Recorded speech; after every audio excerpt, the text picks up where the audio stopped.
congratulating and commending the Philippine team and their coaching staff for their exceptional performance at the 33rd Southeast Asian Games, winning 50 gold medals, 73 silver medals, and 154 bronze medals by Senator Villanueva.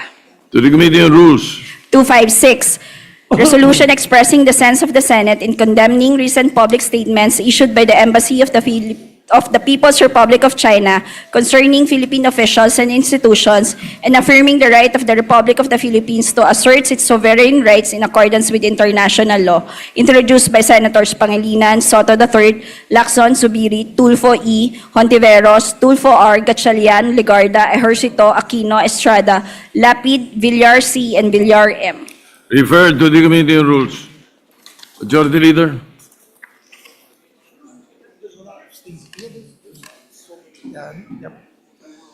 Thank you, Mr. President. Mr. President, I move that we consider PS Resolution number 256. This is the resolution authored by Senator Pangilinan and several other colleagues. I'd like to ask, I so move, Mr. President, and then we can recognize. Any objection? Hearing none, the consideration of Senate Resolution 256 is in order. We recognize the Minority Floor Leader, Mr. President. Minority Leader is recognized. Thank you, Mr. President. Magandang hapon po. Sir President, napaka-importante nung resolution na to, hindi lang dahil sa issue sa West Philippine Sea, but also because of many other issues, our economic ties, people-to-people ties, our OFWs in Hong Kong, in mainland China, in Macau.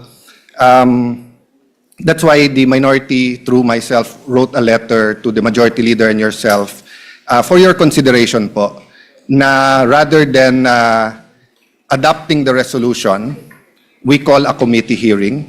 I think napakalalim po ng issue na to, and it will be good for us and the public na malaman talaga natin kung anong talagang sinabi ni Commodore Tariela at ano yung palitan ng kuro-kuro. Having said that, while it's under consideration, I'd like to thank you and the Majority Leader for allowing na mag-sponsorship muna today. And it was a tradition in the 19th Congress that it's not a rule, it's a tradition na after the sponsorship, you give everyone a day or two before we go to interpellation and adoption. But in that day or two, if the majority would see it fit to call a hearing rather than going straight to interpellation, that would be in my view, best. But again, Mr. President, we rule by what is the pleasure of the majority. So we will submit sa wisdom of the majority. But may I put that on record na baka maganda na magkaroon tayo ng hearing about this issue. Thank you, Mr. President. We will, of course, seriously consider the recommendation of the Minority Leader.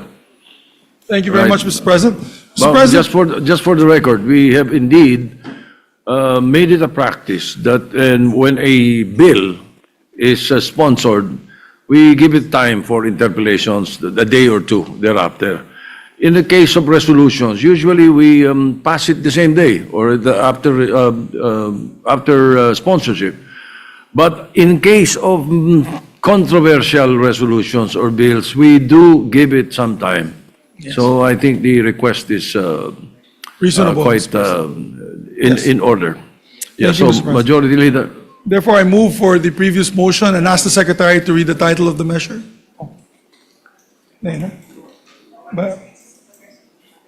After na siguro, yeah. Maybe we can ask. Yes, but we need to ask the it's Secretary already to on the read the floor. title of the It's measure. already considered. We ask the Secretary to read the title of the measure and ask the sponsor to Yes, so we can recognize the deliver sponsor, sponsorship Senator speech. Pangilinan, after he reads the title of the measure. Yes, the Because I did not Secretary read is the title of the recognized. measure earlier, Mr. President. My apologies. Resolution expressing the sense of the Senate in condemning recent public statements issued by the Embassy of the People's Republic of China concerning Philippine officials and institutions, and affirming the right of the Republic of the Philippines to assert its sovereign rights in accordance with international law. Right, Senator Francis Pangilinan is recognized. Thank you, Mr. President. Thank you, Majority Leader. Thank you, dear colleagues. Before we begin our sponsorship, we would like to thank the good Minority Leader for his earlier manifestation. And we too share in the earlier manifestation of the Senate President that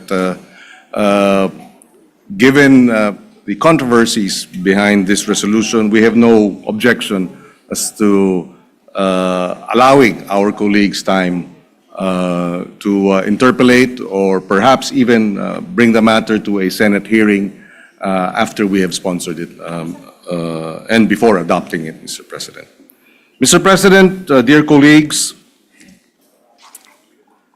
it is my honor to sponsor and principally author proposed Senate Resolution number 256, together with Senate President Tito Soto, Vicente Soto III, Senate Pro Tempore Ping Lacson, Majority Leader Mig Zubiri, Senators Erwin and Rafi Tulfo, Risa Ontiveros, Win Gatchalian, Loren Legarda, J.V. Ejercito, Bam Aquino, Jinggoy Estrada, Lito Lapid, Camille, and Mark Villar. May we also place on record that while they have affixed their signatures to this resolution, this does not mean that those who did not affix their signatures are objecting to this resolution. Precisely why, ultimately, in the end, it is when we move to call for a vote on this resolution that there we will determine who among our colleagues will support it or not. Introducing this measure does not mean that those who did not introduce this measure are opposed to this measure. Just for the record, Mr. President. Mr. President, dear colleagues, our Constitution mandates us to protect the Republic's sovereignty, territorial integrity, political independence, and dignity. In fulfilling this mandate, when we senators, representatives, the Coast Guard, or any public official who swore an oath speak on the West Philippine Sea and on the arbitral award, we are not merely expressing our opinions. We are carrying out our solemn duty to uphold and defend the Constitution, to defend the nation, and uphold the rule of law. Recently, an official of the Chinese embassy issued public statements in undiplomatic and disrespectful language, directly attacking incumbent members of Congress, including myself, for positions we took in defense of Philippine sovereignty and maritime rights. We took because we were upholding and defending the Constitution. The statements crossed the line from legitimate expression of a foreign state's views into interference in our domestic democratic debate. By adopting this resolution, the Senate tells China and the world that this institution will not be cowed, that this institution will defend our nation's sovereignty, that this institution will defend and uphold our Constitution as we swore to defend and uphold the Constitution. That we stand as one in saying, no foreign mission may dictate what Filipino senators or cannot, what Philippine senators can or cannot say in the lawful performance of their official duties. We may hold differing views on many matters, yet in this, we must stand together. We uphold our officials when they speak on behalf of our nation, and we safeguard our institutions when they are disparaged by outsiders. Second, this resolution is addressed to our own Department of Foreign Affairs. We acknowledge that the DFA last night issued a statement expressing serious concerns over the escalating exchanges and has made, quote, firm representations to the Chinese side. This action responds directly to our call in the whereas clauses of this resolution that the DFA engage in the government of the People's Republic of China, quote, in accordance with international law and established principles of state relations, end of quote. But we must also note, while China has summoned our ambassador in Beijing over remarks made by Philippine officials at home, it is their embassy that has publicly disparaged our legislators, our officials of the armed forces, our officials of the Coast Guard, and questioned our motives, sought to restrict what we say in our territory. That imbalance must not be allowed. It is incumbent upon the DFA to protect the country's sovereign rights and standing in the community of nations, do more, go further. Third, our resolution addresses China's embassy in Manila. We know this pattern. The harsh public statements against Philippine officials are part of a wider strategy to harass and to intimidate those who defend our maritime rights, to discredit our legal victory before the arbitral tribunal under UNCLOS, and to reverse the reality that their 9-dash line claim an absurd position of claiming 90% of the West Philippine Sea and the South China Sea, or 500,000 square kilometers of our exclusive economic zone. We cannot allow this to pass.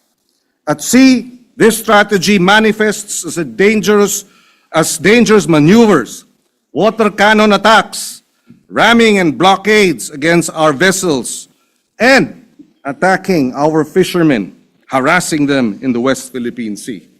In words, it manifests as propaganda, disinformation, and now direct attacks against senators, Coast Guard officers, and other public servants.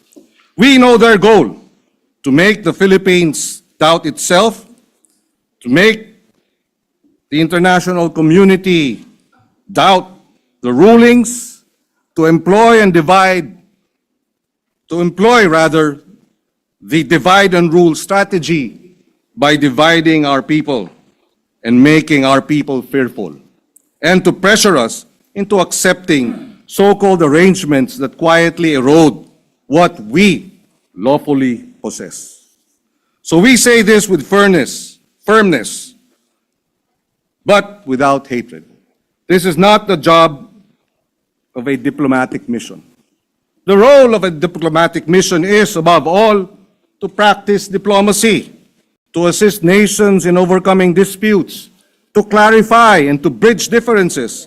It is not to provoke, not to disparage, and certainly not to insult and threaten those who speak for their country. Despite everything, it is with optimism that we expect that the Embassy of China to return to that proper role. The arbitral award will not disappear. The 9-dash line has been rejected. That reality cannot be reversed by trolling, by insults, or by pressure. Accept that the international law, particularly the UNCLOS, of which China is a signatory to, applies to all member states, that all parties need to work toward mechanisms that respect every claimant's country's sovereign rights and legitimate interests. We also thank the international community for their steadfast support of the rule of law, affirming the arbitral award and the Philippines' sovereign rights, as well as rights over our exclusive economic zone, for consistently calling out China on its escalating aggressive behavior in the West Philippine Sea. Pero higit sa lahat, ang resolusyon na ito ay para sa buong sambayanan. Sa ating mga mangingisda na naapektuhan, tuwing nagsasalita kami sa bulwagang ito tungkol sa ating karapatan sa ilalim ng pandaigdigang batas, kayo ang aming ipinagtatanggol. Pinagtatanggol ang karapatan ninyong mangisda ng malaya sa ating karagatan ng walang takot. Sa ating Coast Guard at Armed Forces, kasama ninyo ang Senado sa nananinindigan. Saludo kami sa inyong tapang at hindi namin kayo pababayaan. At sa lahat ng ating mga kababayan, lalo na sa mga kabataan, mahalaga ang ating relasyon sa China, pero sa ating kapayapaan, sa presyo ng pagkain, sa trabaho, kaya naman batas at diplomasya ang dapat pinipilit ipairal. Pero alam nating hindi pag-aatubili ang sagot sa mga bully. Hindi nabibili ng pananahimik ang kapayapaan at hindi nagtataguyod ang batas ng pag-aamo-amo. Respeto, paggalang, yan ang pinakamahusay na sandigan ng isang matatag at maayos na relasyon ng dalawang mga bansa. Ito ang gustong tiyakin ng resolusyon na ito. But beyond this resolution, we propose a way forward. as this year's chair of ASEAN, the Philippines has the opportunity to help conclude a rule-based, fair, workable, and lateralized mechanism on the conduct of parties in the South China Sea. We believe that such code of conduct be firmly anchored in international law, including UNCLOS and the principles reflected in the arbitral award. We ask our neighbors, partners, and allies, support the Philippines initiative, support ASEAN's effort to support a region where disputes are managed by law and dialogue, not by insults, bullying, force, or threats. Ngayon, sa panahong tumitindi ang pandaigdigang tensyon, sinisiguro ko, magkakasangga tayo. Senado, DFA, Armed Forces of the Philippines, DND, Coast Guard, BIFAR, buong sambayanang Pilipinas, magkasangga tayo laban sa pangiinsulto, laban sa pagbabangga, sa pagwawater cannon, at pakikipaghabulan sa ating mga mangingisda at sundalo. Iisa tayo bilang isang republika na nananindigan para sa ating mga karapatan at dignidad. Mr. President, colleagues, for all these reasons, I respectfully urge the adoption of Senate Resolution number 256. Maraming salamat. Majority Leader. Mr. President, we have several of our colleagues who want to co-sponsor the measure, namely Senator Jinggoy Estrada, Senator Erwin Tulfo, and Senator J.V. Ejercito. May we recognize Senator Jinggoy Ejercito for his sponsorship. Senator Jingo Estrada is recognized. Thank you, Mr. President. Mr. President, dear colleagues, I rise to co-sponsor a resolution expressing the sense of the Senate to condemn the unacceptable remarks of the Chinese Embassy in Manila against our Philippine officials with regard to the West Philippine Sea. I pose this question: what is the business of Chinese embassy officials criticizing our public officials and even calling them names, branding senators as helpers of Philippine Coast Guard Commodore J. Tariela in defending our rights in the West Philippine Sea because, as they claim, Commodore Tariela can't win over the argument. Hindi man ako sang-ayon sa naging gawin ni Commodore Tariela, ngunit hindi ito sapat na dahilan upang pakialaman ng Chinese Embassy ang internal affairs at soberenya ng ating bansa. This is not only an assault against individual senators, but an affront to the Philippine Senate as an institution.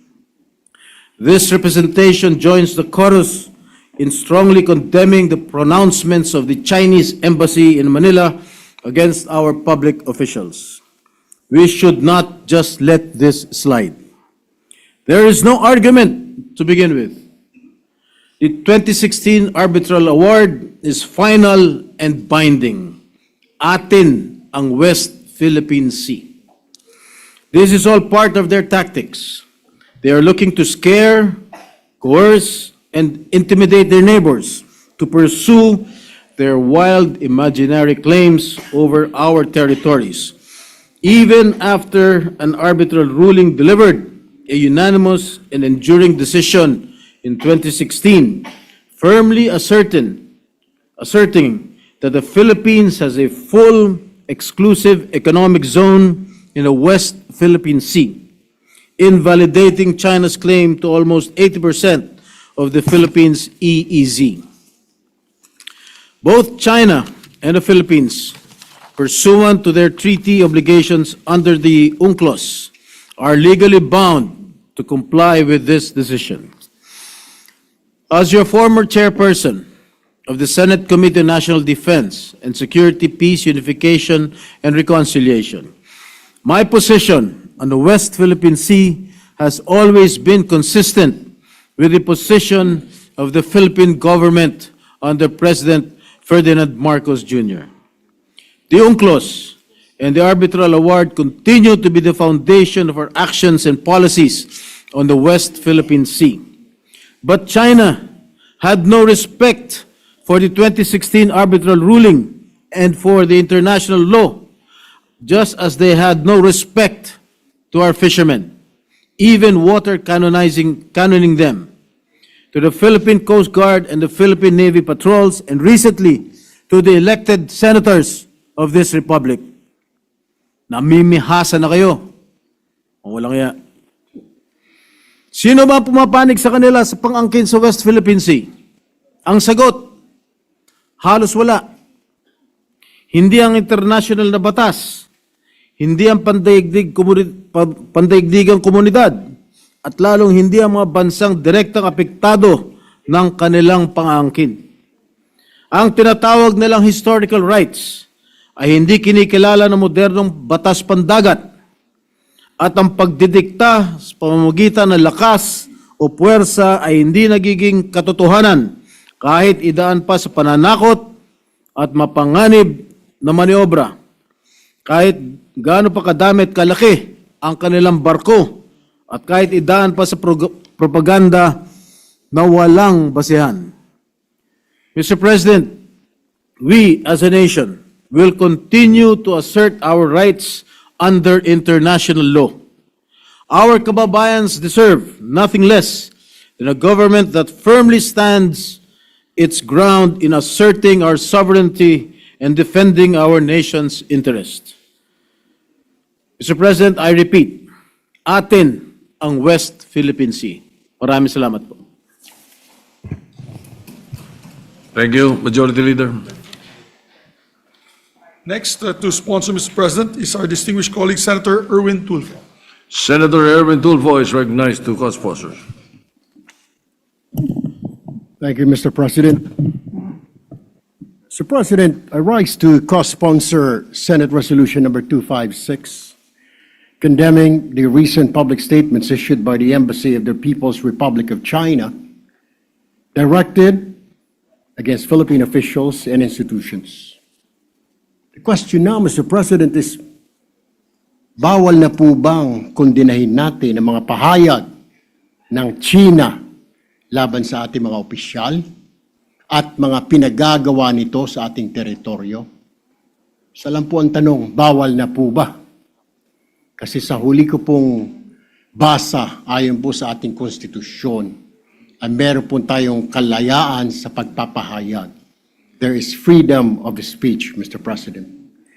And I also want to remind not only the Embassy of China, but other diplomatic missions as well in our country, that in the Vienna Convention of Diplomatic Relations of 1961, it clearly states one of the functions of a diplomatic mission includes promoting friendly relations between the sending state and the receiving state, tayo po yun, and the developing their economic, cultural, and scientific relations.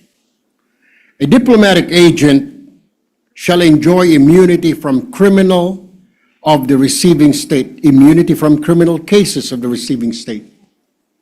He shall enjoy immunity from its civil and administrative jurisdiction with exceptions.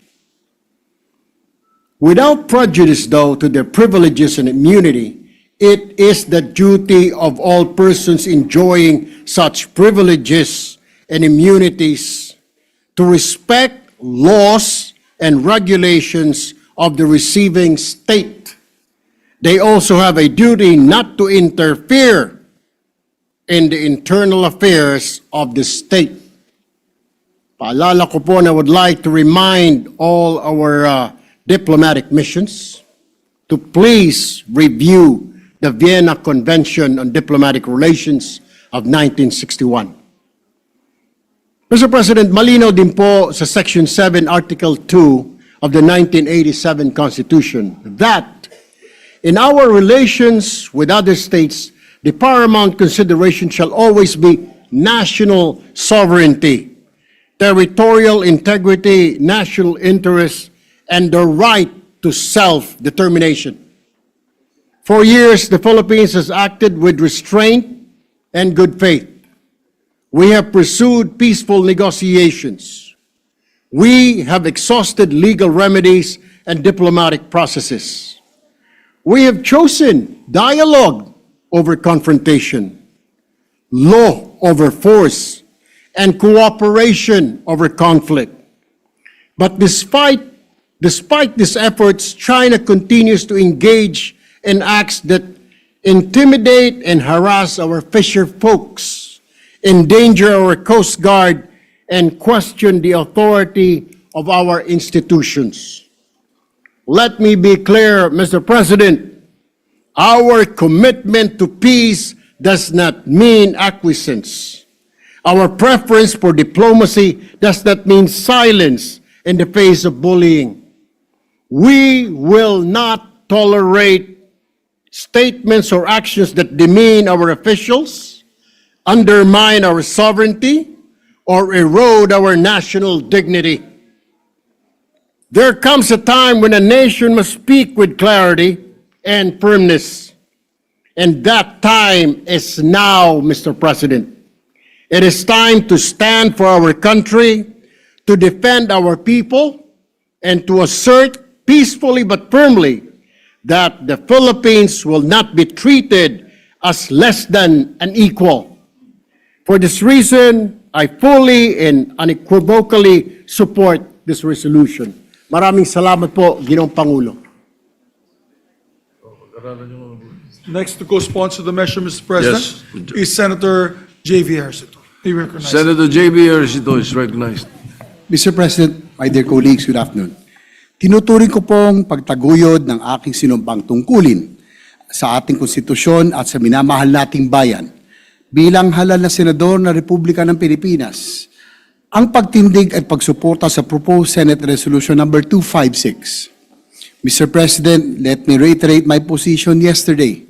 Hindi po tayo magpipikit mata at magbibingi-bingihan at lalong hindi po mali ang tumindig para sa interes ng Pilipinas at soberenya ng ating bansa. For the record, dear colleagues, we also want to find a way to restore our relationship and extend once more the hand of friendship to the People's Republic of China. We recognize that this relationship runs deep, not just between our two governments, but between our two peoples. However, any effort to repair and restore this relationship must be rooted in mutual respect as equals, as sovereign members of the community of nations. Mr. President, siguro po hindi nakakatuwa na marinig sa Chinese Embassy officials, sa bagong katatalaga pala na ambassador, ang mga salitang hindi magaganda sa ating mga mismong opisyal na tayo po ang host country. Kung ganito po ay dapat siguro ay hindi pa naman natin idideklara person ng grata, pero kung ganito ay sana'y palitan po siya dahil hindi nakakatulong sa tensyonado ng sitwasyon ng ating bansa. Ang ambassador sana po ay dinadaan sa diplomasya para maayos, maging maganda ang relasyon ng China at Pilipinas. Pero kung ganito po, ang pag-uugali at karakter ng bagong ambassador ay hindi po makakatulong sa relasyon ng China at Pilipinas. Mr. President, the arbitral award that was hard-won under the legal framework of the United Nations Convention on the Law of the Sea, or UNCLOS, is a fact that international law that no amount of coercion or distortion can erase.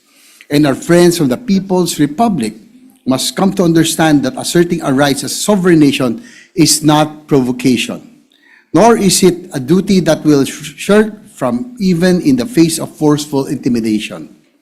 Tinataguyod po natin ito para sa mga mangingisdang Pilipino na halos araw-araw hinaharap ang pananakot ng pambobomba ng tubig ng mga dambuhalang barko ng mga dayuhan para lamang makapangisda sa sarili nating karagatan. Para din po ito sa ating po mga Coast Guard na binubuli ng mga mas malalaking barko mula sa China.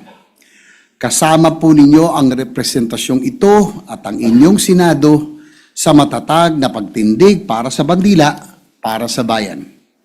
Dahil ang sa Pilipinas ay sa Pilipinas at hindi natin kailanman isusuko ang ating kasarilan. Maraming salamat po, Ginoong Pangulo. Mr. President, Majority Leader. we have two other colleagues. Senator Raffy Tulfo would like to insert for the record his sponsorship of the measure, as well as Senator Lauren Legarda. Both will insert to the record. Senator Rafi Tulfo and Senator Lauren Legarda. Lauren Legarda. Yes, Mr. President. All right, so inserted into the records. And we'd like to recognize our distinguished Deputy Majority Floor Leader, Senator Risa Ontiveros, to also give a manifestation. Senator Risa Ontiveros is recognized. Thank you. Salamat po, Mr. President. By way of a very brief co-sponsorship and more of a manifestation, gusto ko lang pong i-bring sa atensyon ng lahat ng mga kasama dito sa Senado na nung oras na 3:22 p.m. ngayong hapon, 22 minutes lamang mula nung binuksan natin ang ating sesyon at posibleng bago pa ispinonsor ng Ginoo mula sa Pampanga, Senator Kiko, ang ating Sense of the Senate na resolution, may post na naman ang Chinese Embassy Manila tungkol sa paksa ng ating resolusyon. Ngayon naman, si Deputy Spokesperson of the Chinese Embassy, Guo Wei, sabi niya, echoes do not make a claim true. What matters is whether the argument stands up to scrutiny, not how many voices repeat it. At nirepost nila yung visuals ng 15 senators condemn Chinese embassy's criticism of Philippine officials.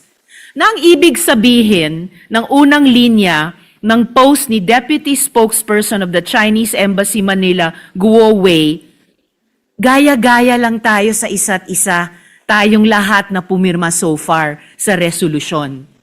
Ang ibig sabihin sa post niya, hindi daw tatayo yung ating pagkondena sa mga pinagsasabi nila bago pa ang araw na ito at hindi tatayo yung ating iginigiit na may karapatan at tungkulin tayong itaguyod ang pambansang interes.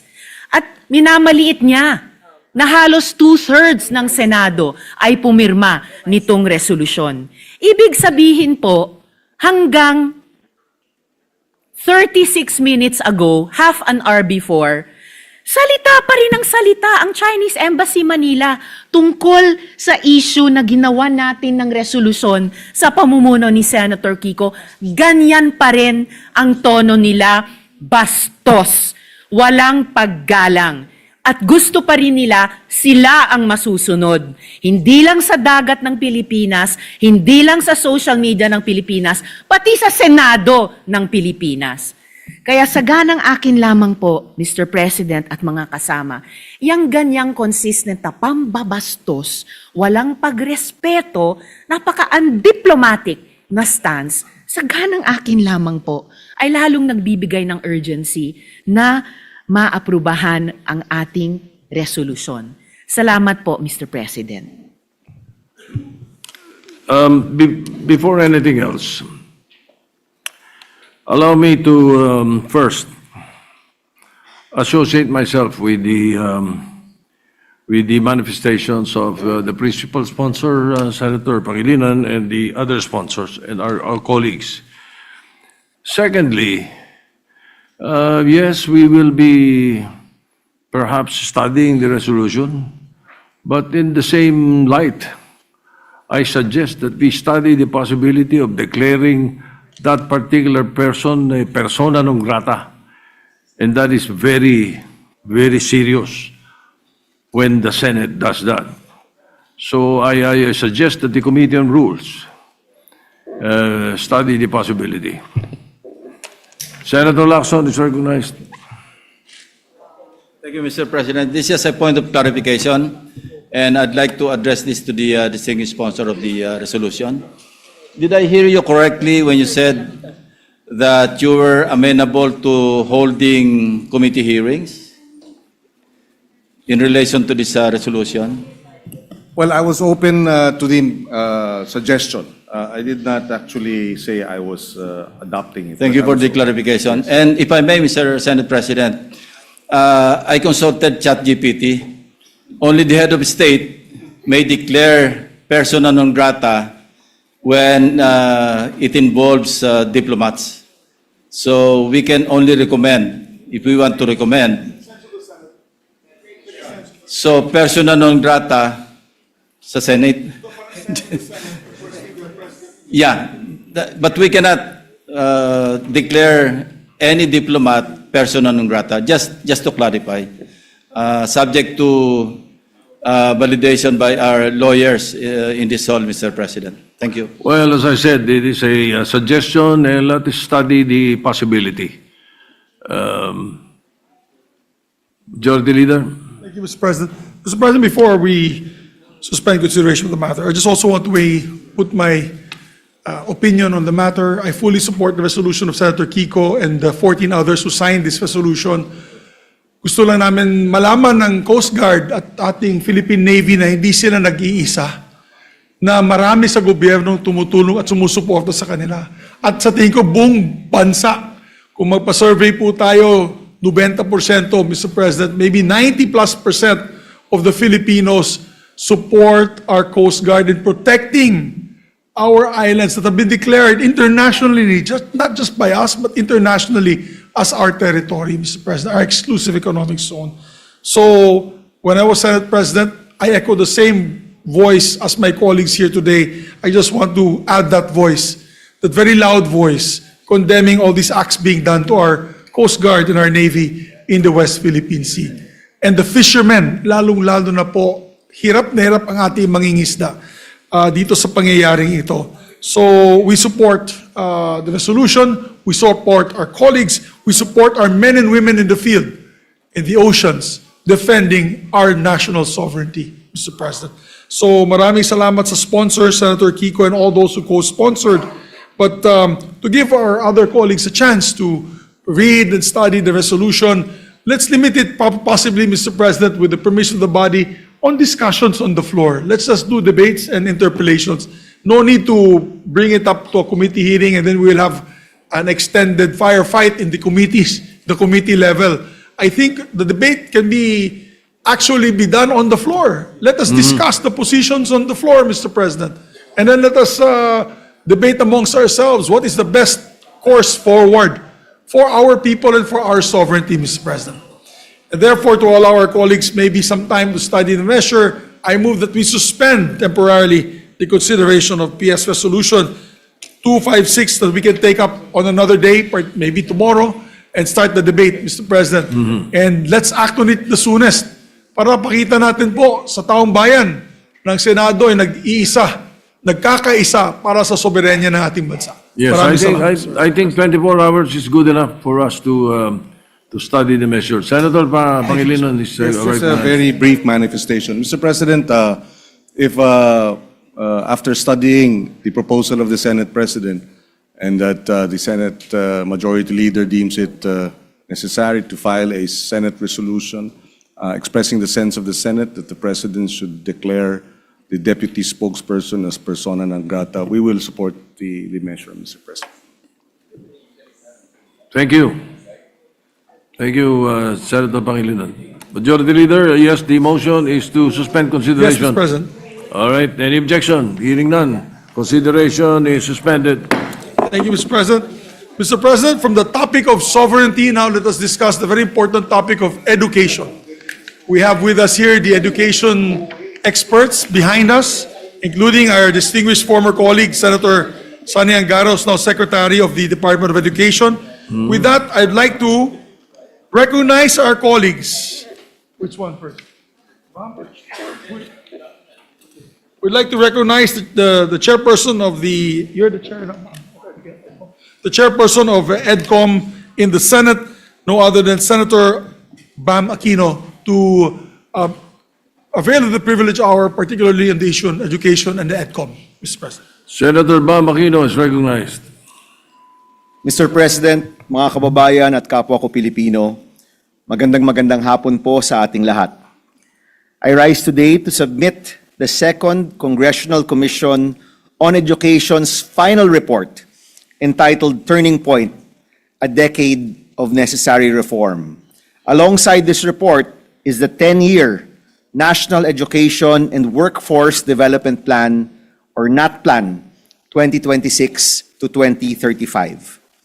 Alongside numerous colleagues, we have also filed Senate Concurrent Resolution Number 8, adopting the National Education and Workforce Development Plan and the recommendations of the Second Congressional Commission on Education as the 10-year policy framework of the national government for education. And at the right time, we hope that the members of this chamber will support this concurrent resolution. Mula pa po sa unang termino natin, binigyan na po natin ng halaga ang advokasya sa edukasyon. At nung sinimulan po natin ang ating pangalawang termino noong Hulyo, binahagi po natin ang goals ng ating committee sa pag-address ng krisis sa edukasyon. Kasama na po ang pag-address sa nutrisyon, kakulangan ng classroom, kawalan ng textbook at internet connectivity, support for teachers, problems with the learning gap and the curriculum, at saka syempre po ang employability. Matagal po nating painiwala na ang unang hakbang tungo sa reforma ay ang tamang pagtukoy sa mga problema. At dahil po sa EDCOM report, nagagawa po natin ito. Mula po noon, diniin na po natin na ang kailangan ng kabataan at ang ating bayan ay edukasyon at hindi korupsyon. Kaya nais po natin pasalamatan ang ating co-chairpersons, Senator Lauren Legarda, Congressman Roman Romulo, and Congressman Jude Asidre.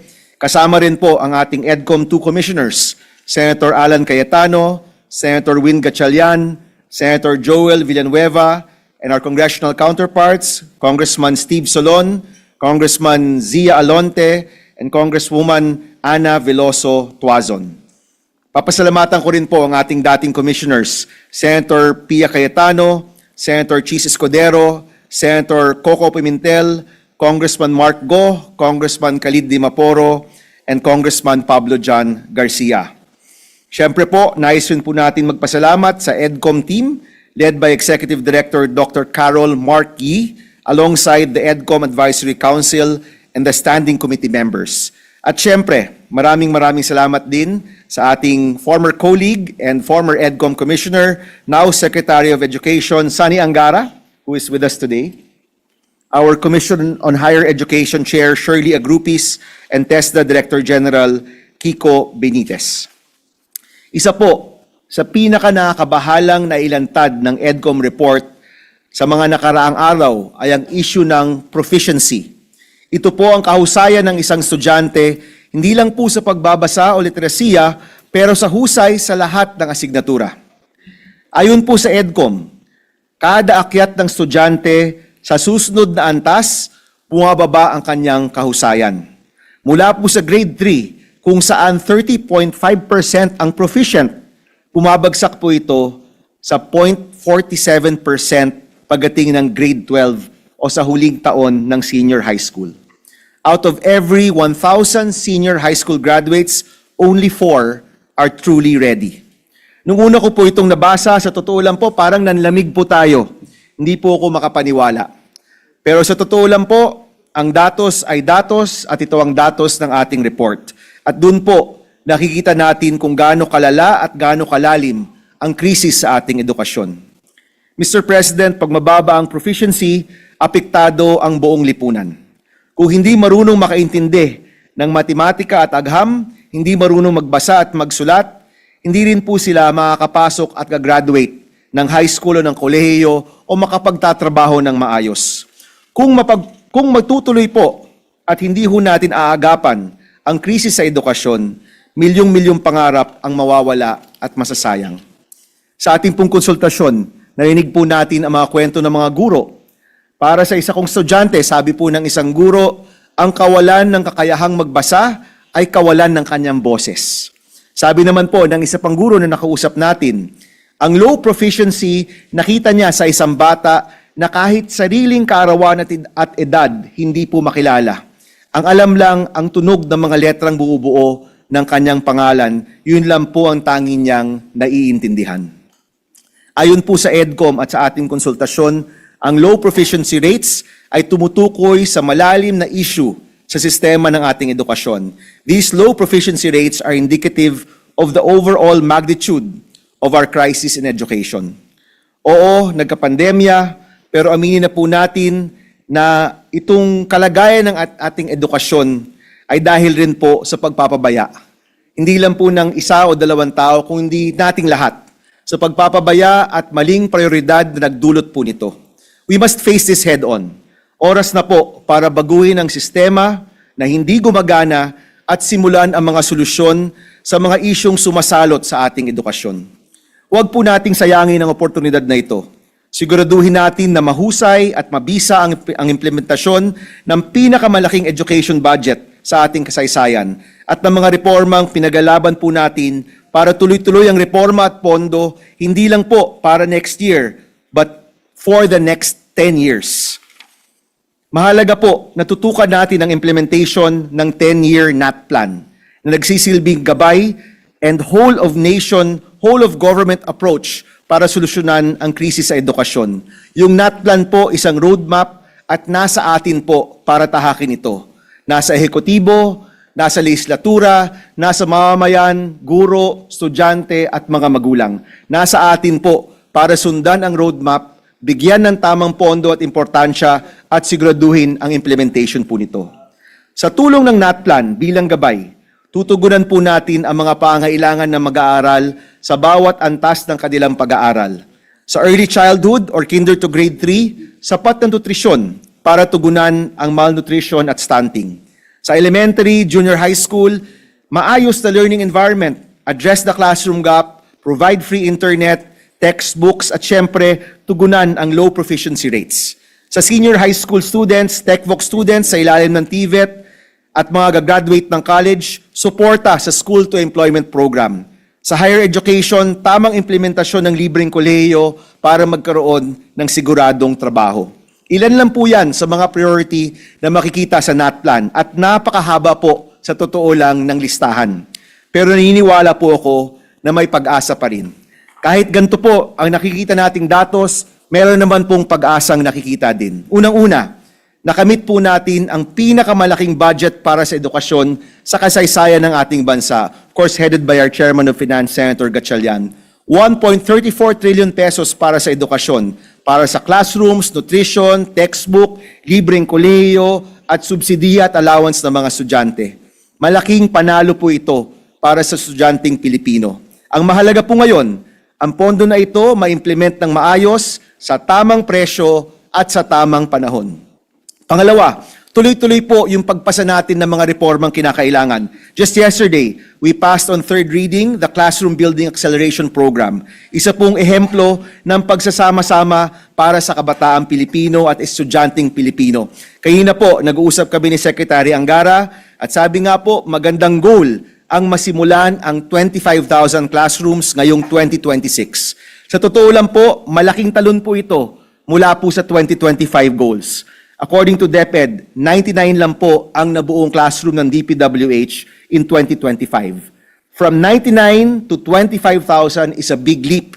Pero naniniwala po ako kung tulong-tulong po tayo, kasama ng mga LGU, ng mga CSO, nakatutok ang legislatura, nakafocus ang ehekutibo, kung tulong-tulong po tayo, magagawa po natin ang record-breaking 25,000 classrooms started in 2026. Pangatlo, dahil galing rin po ako sa Iloilo nitong nakaraang weekend sa Dinagyang, nakita ko po doon na ang Iloilo ay isang POC or Proof of Concept on Basic Education Services. Nakwento po nila sa akin.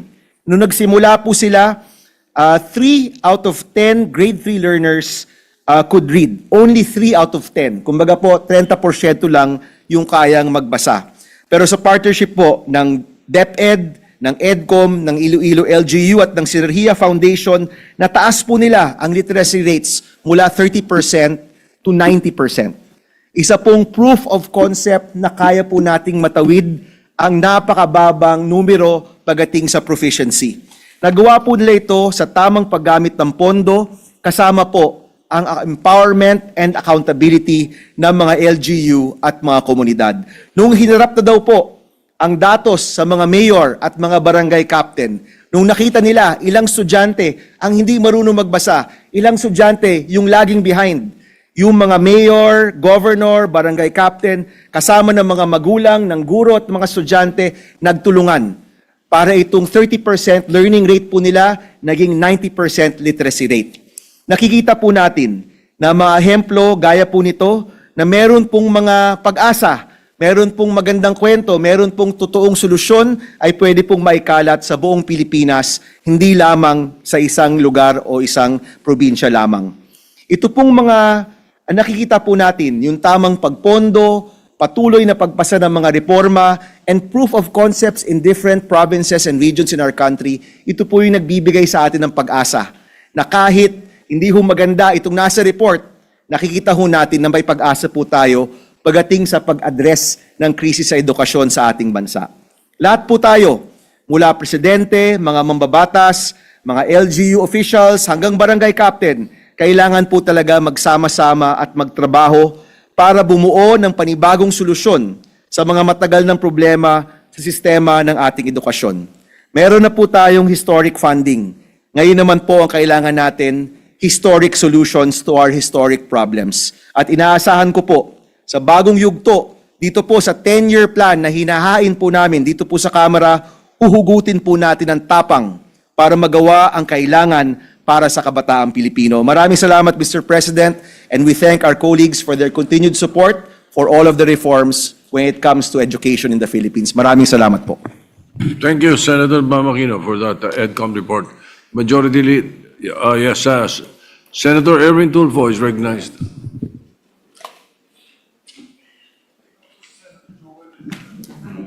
Ginoong Pangulo, mga kasamahan,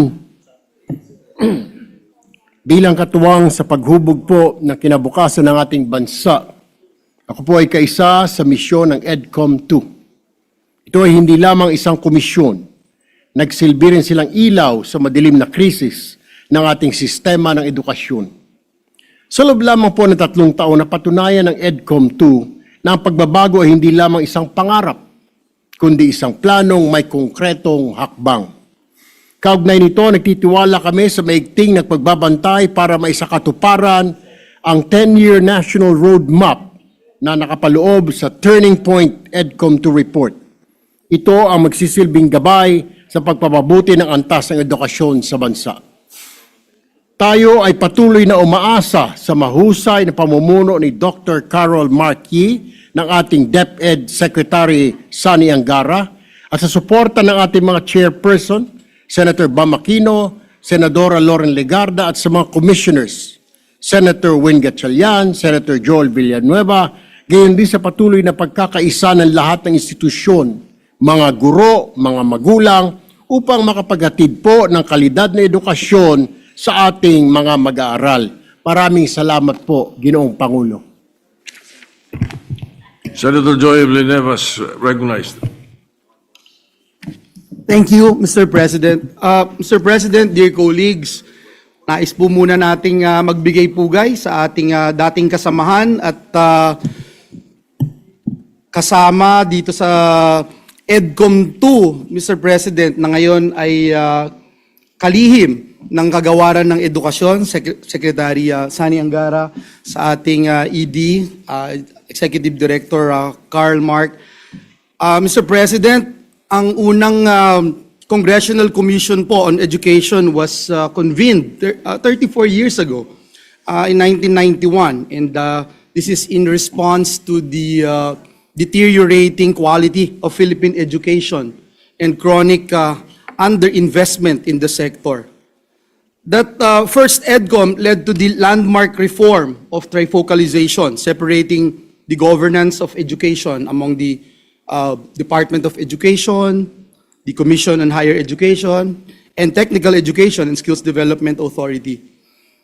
Mr. President, after several decades, the nation once again called for a second Congressional Commission on Education. This call was shaped by a clear and undeniable reality: persistent learning gaps and the country's weak performance doon po sa mga international assessments, such as PISA, which exposed a deep learning crisis in our education system. Nagkaroon pa ho ng COVID-19 pandemic, which further exacerbated these long-standing weaknesses, deepening learning losses and revealing the limits of our education systems in times of crisis. Mr. President, I am so blessed, grateful, and honored to be one of the authors of Republic Act number 11899, or the Second Congressional Commission on Education Act, enacted in 2022 during the 18th Congress, which gave life to EDCOM 2. Since its inception, I have served as one of the commissioners. Kabilang po ang aking panunungkulan noon bilang chairperson ng Standing Committee on Technical Vocational Education and Training at Lifelong Learning. The mandate of EDCOM 2 has been clear from the very beginning: to identify priority reforms, establish clear benchmarks, and advance laws and policies that will strengthen our education and workforce development systems. Malinaw po ang direksyon natin noon pa man. In pursuit of this mandate, we did not stop at diagnosis alone. As author and sponsor, we moved for key reforms through legislation, including IBET, or Enterprise-Based Education and Training Act, the Expanded Tertiary Education Equivalency and Accreditation Program, or ETIAP, and the Lifelong Learning Development Framework Act, measures that translate the Commission's findings into concrete and lasting reforms. Mr. President, let me end by saying today, as we rise before this plenary to present the final report of EDCOM 2, entitled Turning Point, a Decade of Necessary Reforms, it is clear that we are at a pivotal moment in our nation's history. This report is the product of 3 years of rigorous study, wide-ranging consultations, and sustained legislative work. More importantly, Mr. President, it is a call to action, from analysis to implementation, and from fragmented initiatives to a coherent and long-term national direction. Panahon na po talaga ng pagkilos.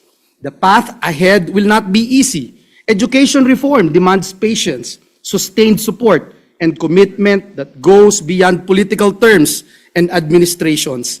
Kaya nga po ngayong taon na ito, salamat sa ating mga kasamahan dito sa Senado sa pangunguna ng ating Chairperson of Finance, Senator Win Gatchalian, ang Chairperson ng ating Education, Senator Bam Aquino, at mga kasamahan natin dito sa Senado na nagtulong-tulong para mithi natin ang pinakamataas na budget for education sa kasaysayan ng ating bansa. 4.5% of our GDP. For the first time, we were able to hit that mark, Mr. President. And let me say, Mr. President, that the goal that we continue to pursue, an educated, capable, and globally competitive Filipino people, is worth every challenge and every sacrifice that this reform requires. Muli, Ginoong Pangulo, itaas po natin ang antas ng edukasyon sa ating minamahal na bayang Pilipinas. Maraming salamat po, and may God bless us all.